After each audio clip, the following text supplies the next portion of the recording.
مولانا عبدالرحیم قاسمی صاحب سے ادباً گزارش کرتا ہوں کہ وہ ہمارے سامنے آ کر درس قرآن سے ہم کو مستفید ہونے کا موقع عطا فرمائیں۔ اعوذ باللہ من الشیطان الرجیم، بسم اللہ الرحمن الرحیم، فاذکرونی اذکرکم واشکروا لی ولا تکفرون۔ مجھے یاد رکھو، میں تمہیں یاد رکھوں گا، اور میرا شکر ادا کرو اور ناشکری نہ کرو۔ رب اشرح لی صدری ویسر لی امری واحلل عقدۃ من لسانی یفقہوا قولی، سبحانک لا علم لنا الا ما علمتنا انک حکیم۔ تمام تعریف اللہ رب العالمین کے لیے ہے، ہم اس کی حمد و ثنا بیان کرتے ہیں، ہم اسی سے مغفرت کے طالب ہیں اور اسی کی طرف توبہ کرتے ہیں۔ اپنے نفس کی شرارتوں سے اور اپنے نفس کی برائیوں سے اللہ کی پناہ میں آتے ہیں۔ اللہ رب العزت جسے ہدایت عطا فرما دے اسے کوئی گمراہ نہیں کر سکتا، اور جسے محروم کر دے اسے کوئی ہدایت نہیں دے سکتا۔ میں گواہی دیتا ہوں کہ اللہ تعالیٰ کے سوا نہ کوئی معبود ہے، نہ اس کا کوئی شریک ہے، اور تمام جہان کا مالک صرف خدا ہے اور وہی حقیقی معبود ہے۔ درود و سلام نازل ہو اللہ کے نبی محمد رسول اللہ صلی اللہ علیہ وسلم پر، آپ کی آل پر، آپ کے اصحاب پر۔ معزز سامعین، حمد و صلات کے بعد میں نے آپ حضرات کے سامنے قرآن مقدس کی سورہ بقرہ کی آیت نمبر 152 کی تلاوت اور ترجمانی پیش کی ہے، اور انہی آیات کے اندر چند منٹ مجھے آپ حضرات سے گفتگو کرنی ہے۔ میں اللہ تعالیٰ سے دعا گو ہوں کہ اللہ تعالیٰ مجھے اس آیت پر کہنے کی اور ہم سب کو اس پر عمل کرنے کی توفیق عطا فرمائے۔ معزز سامعین، یہ تو ہم جانتے ہیں، اور اللہ تعالیٰ نے قرآن مقدس کے اندر یہ واضح انداز میں فرما دیا ہے کہ هو الذی خلق لکم ما فی الارض جمیعا، کہ دنیا کے اندر جتنی بھی چیزیں ہیں وہ سب کی سب رب العالمین کی ہے، سب کی سب خالق کائنات کی ہے۔ اور اللہ تعالیٰ نے زمین و آسمان کو پیدا ہی اسی لیے کیا ہے کہ الذی خلق الموت والحیات، الذی خلق لکم ما فی الارض جمیعا، کہ زمین و آسمان کی پیدائش اللہ رب العزت نے کی ہے۔ اسی کے ساتھ ساتھ اللہ تعالیٰ نے دنیا کے اندر انسانوں کو اپنے خزانوں پر اس کا امین بنایا ہے۔ دنیا کے اندر جتنی بھی چیزیں ہیں، زمین کے اوپر جتنی بھی چیزیں ہیں، ان تمام چیزوں کا مالک جو ہے اللہ رب العزت نے انسانوں کو بنایا ہے، اور انسانوں کو بنانے کے ساتھ اس میں سے اس کو خرچ کرنے کی اجازت دی ہے۔ جیسا کہ سورہ حدید کے اندر اللہ تعالیٰ فرماتا ہے وَأَنفِقُوا مِمَّا جَعَلَكُم مُسْتَخْلَفِينَ فِيهِ، اور خرچ کرو اس میں سے جو اس نے تمہارے لیے یا تمہارے ہاتھوں میں دیا ہے، اپنا خلیفہ بنا کر یا اپنا نائب بنا کر۔ اللہ تعالیٰ نے تمام چیزوں کا اختیارات انسانوں کو بھی اللہ تعالیٰ نے دیا ہے۔ اس کے ساتھ ساتھ اللہ تعالیٰ نے واضح انداز میں انسان کو یہ بھی بتلا دیا کہ ہم نے تم کو بیکار پیدا نہیں کیا ہے، بلکہ تمہاری پیدائش کا ایک عظیم مقصد ہے۔ اللہ تعالیٰ فرماتے ہیں افحسبتم انما خلقناکم عبثا وانکم الینا لا ترجعون، کیا تم نے سمجھ رکھا ہے کہ ہم نے تم کو بیکار پیدا کیا ہے، کیا تم ہمارے پاس لوٹ کر نہیں آؤ گے؟ حالانکہ اللہ تعالیٰ نے انسان کی پیدائش کے عظیم مقصد کو بتلایا ہے کہ وما خلقت الجن والانس الا لیعبدون، کہ ہم نے انسان اور جنات کو صرف اور صرف اپنی عبادت کے لیے پیدا کیا ہے۔ اس کے بعد اللہ کے نبی صلی اللہ علیہ وسلم کے زبانی کہلوایا گیا، سورہ انعام کے اندر اللہ تعالیٰ فرماتا ہے قل ان صلاتی ونسکی ومحیای ومماتی للہ رب العالمین، کہ میری نماز، میری قربانی، میری زندگی اور موت سب کچھ اللہ رب العالمین کے لیے ہے۔ اس کے ساتھ ساتھ اللہ تعالیٰ جو انسان سے مخاطب ہوتا ہے یہ بھی وضاحت کرتا ہے کہ اللہ تعالیٰ نے دنیا کے اندر جو بھیجا ہے اس کے لیے جو ہے اللہ تعالیٰ یہ وضاحت کے ساتھ فرماتا ہے کہ موت و حیات کا مقصد انسان کی بھی آزمائش ہے۔ زندگی اللہ تعالیٰ نے دی ہے، بڑی نعمت ہے یہ۔ جب تک ہم زندگی گزارتے ہیں، اگر اللہ کے نبی کے احکامات پر عمل کرتے ہیں تو الحمدللہ، اگر ہم دوسرے راستے پہ جاتے ہیں تو پھر ہمارے لیے جو ہے ایک سوال کھڑا ہوتا ہے کہ ہم کو پیدا کرنے والا اللہ ہے، کھلانے پلانے والا اللہ ہے، تمام نعمتوں کو دینے والا اللہ ہے، پر ان نعمتوں کا ہم ناشکرہ بنیں گے، پھر قیامت کے دن ہم کو اللہ تعالیٰ بہت سخت گرفت کرنے والے ہیں۔ اس لیے اللہ تعالیٰ جو ہے قرآن کے اندر فرماتے ہیں سورہ ملک کے اندر الذی خلق الموت والحیات لیبلوکم ایکم احسن عملا، کہ اللہ رب العزت نے موت اور حیات کو پیدا کیا اس لیے کہ تم کو آزمائیں۔ حیات یہ زندگی اللہ تعالیٰ نے دی ہے، یہ زندگی میں ہماری آزمائش بھی آتی ہے، کبھی خوشی بھی آتی ہے، کبھی غم بھی آتی ہے، کبھی جو ہم دوسرے چیزوں میں بھی چلے جاتے ہیں۔ یہ تمام جو زندگی کی آزمائش ہے اللہ تعالیٰ دنیا کے اندر بھیجا ہے۔ بچہ ہے تو اس کی الگ آزمائش ہے، جوان ہے تو اس کی الگ آزمائش ہے، بوڑھے ہیں تو اس کی الگ آزمائش ہے۔ تو جہاں جہاں بھی انسان ہے اس کے لیے الگ الگ آزمائش ہے، مگر اس کے ساتھ اللہ تعالیٰ نے فرمایا لیبلوکم ایکم احسن عملا، کہ تم میں جو بہترین عمل کرتا ہے، جو اچھا عمل کرتا ہے، تو اس کے لیے جو ہے اللہ کے یہاں بہت بڑا نعم البدل ہے۔ ایکم احسن عملا، اچھا بدلہ ہے اس کے اللہ کے نزدیک۔ اس کے ساتھ اللہ تعالیٰ یہ فرماتا ہے کہ اللہ کے یہاں کون سا ہے؟ اچھا عمل ہی پسند ہے۔ کریں گے، آئیں گے، ایک ارادے ہیں، لیکن اس عمل کو کر دینا وہ اللہ کے ہاں پسندیدہ ہے۔ وہ ایکم احسن عملا کے اندر آتا۔ آزمائش آئی، تکلیف آئی، پریشانی آئی، انسان گھبرایا نہیں، بلکہ ان حالات کو اپنے سامنے رکھتے ہوئے آگے بڑھتے رہا، اور اللہ کے کلمے کو بلند کرنے کے لیے وہ آگے بڑھتے رہا۔ تو اس کے لیے جو ہے کامیابی ہے کہ ایکم احسن عملا، کہ یہ کون اچھا عمل کرتا ہے اس میں سے۔ اس کے ساتھ اللہ تعالیٰ یہ بتلاتا ہے کہ موت و حیات کی طرح، یعنی زندگی اور موت کی طرح اللہ تعالیٰ نے انسان کے لیے دنیا کی زندگی بھی آزمائش ہے۔ دنیا کے اندر جتنی چیزیں ہیں اللہ تعالیٰ نے امتحان اور آزمائش کے لیے بنایا ہے۔ جیسا کہ اللہ تعالیٰ جو ہے سورہ کہف کے اندر فرماتا ہے انا جعلنا ما علی الارض زینۃ لہا لنبلوہم ایہم احسن عملا، کہ بے شک ہم نے زمین کی چیزوں کو اس کی زینت بنایا تاکہ ہم اہل زمین کو آزمائیں کہ کون اچھا عمل کرتا ہے۔ تو اس قرآن نے انسان کو ہر اعتبار سے مخاطب کیا ہے اور اس زندگی کے ہر پہلو کو سنوارا اور سجایا ہے۔ انسان کی زندگی کے ہر پہلو کو سنوارا اور سجایا ہے۔ یہ کیا ہے؟ انسان کی عظمت ہے اللہ کے نزدیک، اور اللہ تعالیٰ نے انسان کو اپنی عبادت کے لیے پیدا کیا ہے، اور عبادت کے لیے پیدا کرنے کے ساتھ ساتھ اللہ تعالیٰ نے انسانوں کے لیے تمام کائنات کو مسخر کر دیا۔ چرند پرند سے لے کر شمس و قمر تک انسان کی خدمت میں یا انسان کے کاموں میں وہ لگے ہوئے انسان کو فائدہ پہنچانے کے لیے۔ اور ان تمام چیزوں کے باوجود اللہ تعالیٰ انسانوں سے یہ مطالبہ کرتا ہے کہ ہم نے صرف تم کو عبادت کے لیے پیدا کیا ہے۔ جیسا کہ اللہ تعالیٰ پہلے بارے کے اندر فرماتا ہے یا ایھا الناس اعبدوا ربکم الذی خلقکم والذین من قبلکم لعلکم تتقون، اے لوگوں عبادت کرو اپنے رب کی جس نے تم کو پیدا کیا ہے۔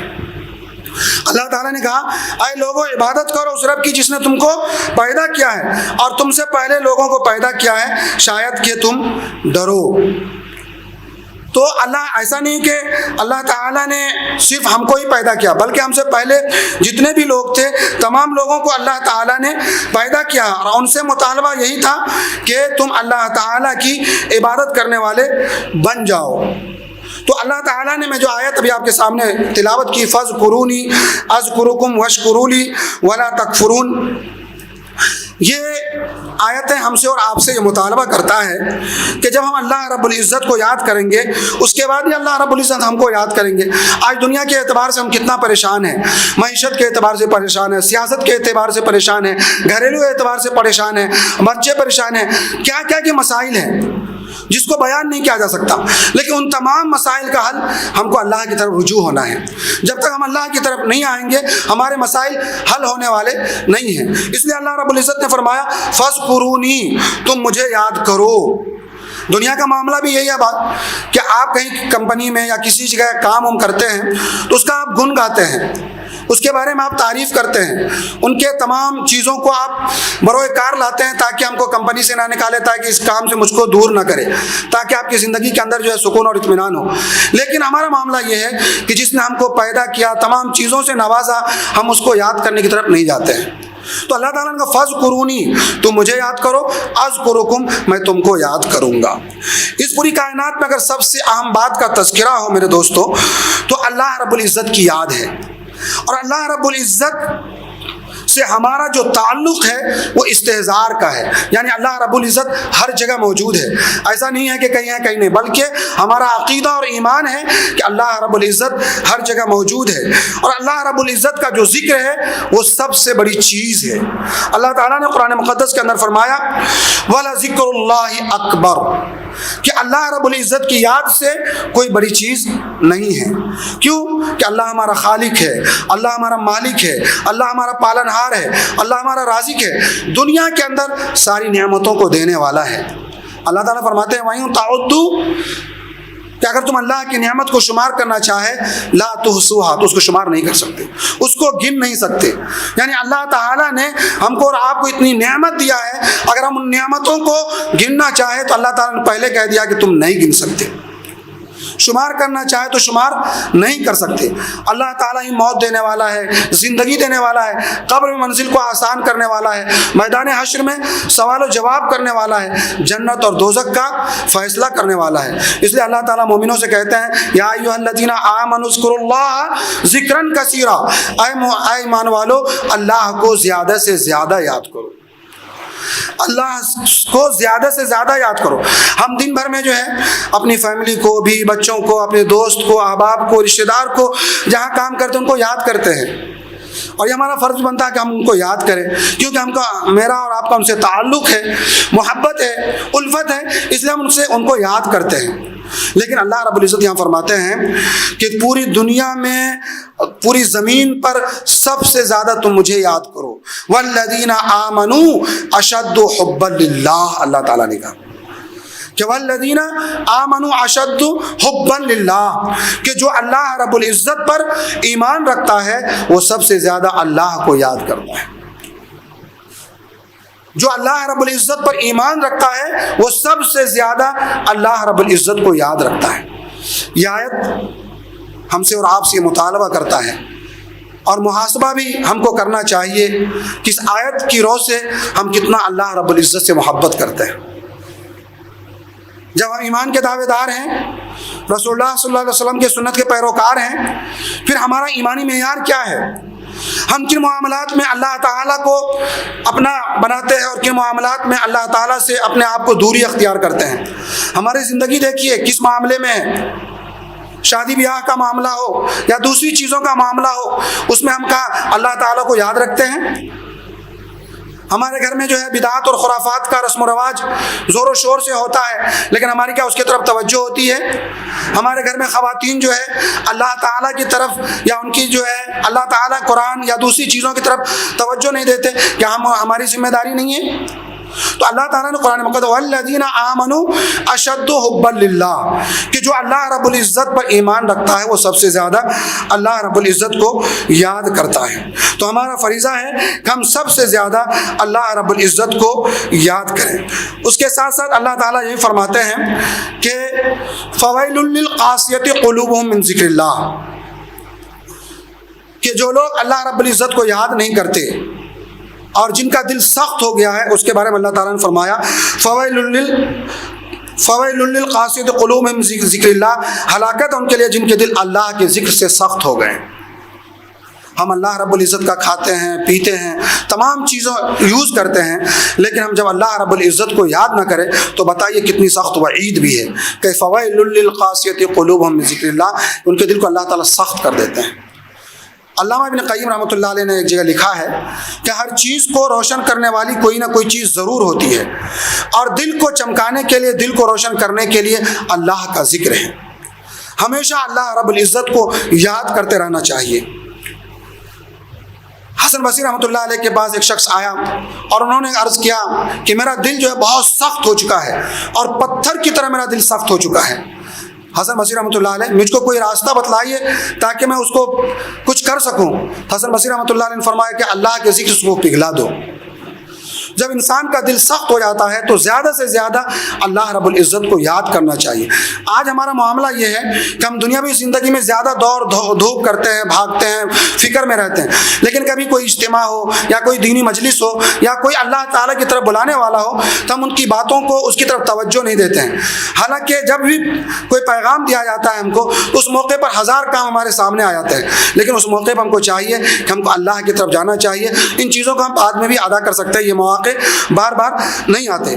ایک مرتبہ اللہ کے نبی صلی اللہ علیہ وسلم کی خدمت ہے ابو معاذ رضی اللہ تعالیٰ عنہ آئے اور آپ نے ان سے کہا کہ میں تم سے بہت زیادہ محبت کرتا ہوں، میری ایک نصیحت کو یاد رکھو، جب بھی تم نماز پڑھو تو نماز پڑھنے کے بعد یہ دعا کیا کرو، اللہم اعنی علی ذکرک و شکرک و حسن عبادتک، اے اللہ ہماری مدد فرما اپنی یاد، اپنے شکر اور اچھی بندگی کے لیے۔ تو جب ہمارے کام بہت زیادہ ہوں تو اس وقت ہم کو یہ دعا یاد کر لینا چاہیے کہ آج اجتماع ہے یا کوئی دینی مجلس ہے جہاں مجھے اس میں شریک ہونا ہے، جب تک اللہ تعالیٰ کی توفیق نہ ہو انسان وہاں تک نہیں آ سکتا ہے۔ اس لیے اس معاملے میں اللہ تعالیٰ سے معاونت طلب کرنی چاہیے، جس طرح کی دعا کے اندر بتلایا گیا کہ اللہم اعنی علی ذکرک و شکرک و حسن عبادتک، کہ اللہ ہماری مدد فرما اپنی یاد، اپنے شکر کے تمام عبادات کے لیے۔ تو معزز سامعین، ایک صحابی اللہ کے رسول صلی اللہ علیہ وسلم کی خدمت میں حاضر ہوتے ہیں، انہوں نے کہا اللہ کے نبی صلی اللہ علیہ وسلم، شریعت کے بہت سارے احکامات جو ہیں میرے لیے ذرا گڑبڑ ہو رہے ہیں، مجھے کوئی اہم چیز بتلا دیجئے تاکہ میں اس کو کرتا رہوں۔ تو اللہ کے نبی صلی اللہ علیہ وسلم نے فرمایا سنو، لا یزال لسانک رطبا من ذکر اللہ، کہ تمہاری زبان ہمیشہ اللہ کے ذکر سے تر رہے، اٹھتے بیٹھتے چلتے پھرتے سوتے جاگتے تم ہمیشہ اللہ کے ذکر میں رہو۔ وہی تو ہے جس کو خوش کرنا ہے۔ پوری کائنات ناراض ہو جائے کوئی کچھ بگاڑنے والا نہیں ہے، اگر اللہ ناراض ہو جائے تو بیڑا غرق ہو جائے گا۔ اس لیے اللہ تعالیٰ نے مومنین کی یہ صفات بتلائی ہے کہ الذین یذکرون اللہ قیاما وقعودا وعلی جنوبہم، جو اللہ پر ایمان رکھتے ہیں، کھڑے بھی بیٹھے بھی پہلو کے بل لیٹے بھی اللہ رب العزت کو یاد کرتے ہیں۔ اور مفسرین نے یہ بھی لکھا ہے، قرآن مقدس کے اندر یہ تذکرہ ہے کہ صرف زبانی ذکر نہیں ہوتا بلکہ غور و فکر اور تدبر بھی اللہ رب العزت کا ذکر ہے۔ آپ جہاں بھی ہیں اس کے بارے میں سوچیں، یہ زمین ہے یا آسمان ہے، آپ چلتے ہیں پھرتے ہیں، پودے ہیں پیڑ ہیں، ان کی چیزوں کے بارے میں غور و فکر کریں آپ، یہ کس نے بنایا ہے، کس کے اندر یہ طاقت ہے، یہ قوت ہے۔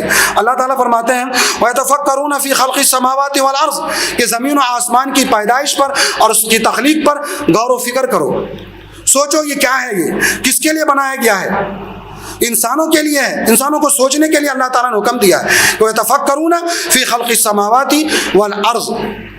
اب اس کے بعد اللہ تعالیٰ فرماتے ہیں کہ اللہ تعالیٰ نے ان چیزوں کو بیکار پیدا نہیں کیا ہے بلکہ پیدائش کا عظیم مقصد ہے۔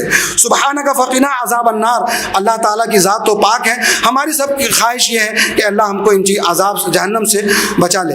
ان تمام باتوں کو ملحوظ رکھتے ہوئے میں اللہ تعالیٰ سے دعا کرتا ہوں کہ اللہ تعالیٰ ہم سب کو ان باتوں پر عمل کی توفیق دے۔ آمین۔ وآخر دعوانا الحمد للہ رب العالمین۔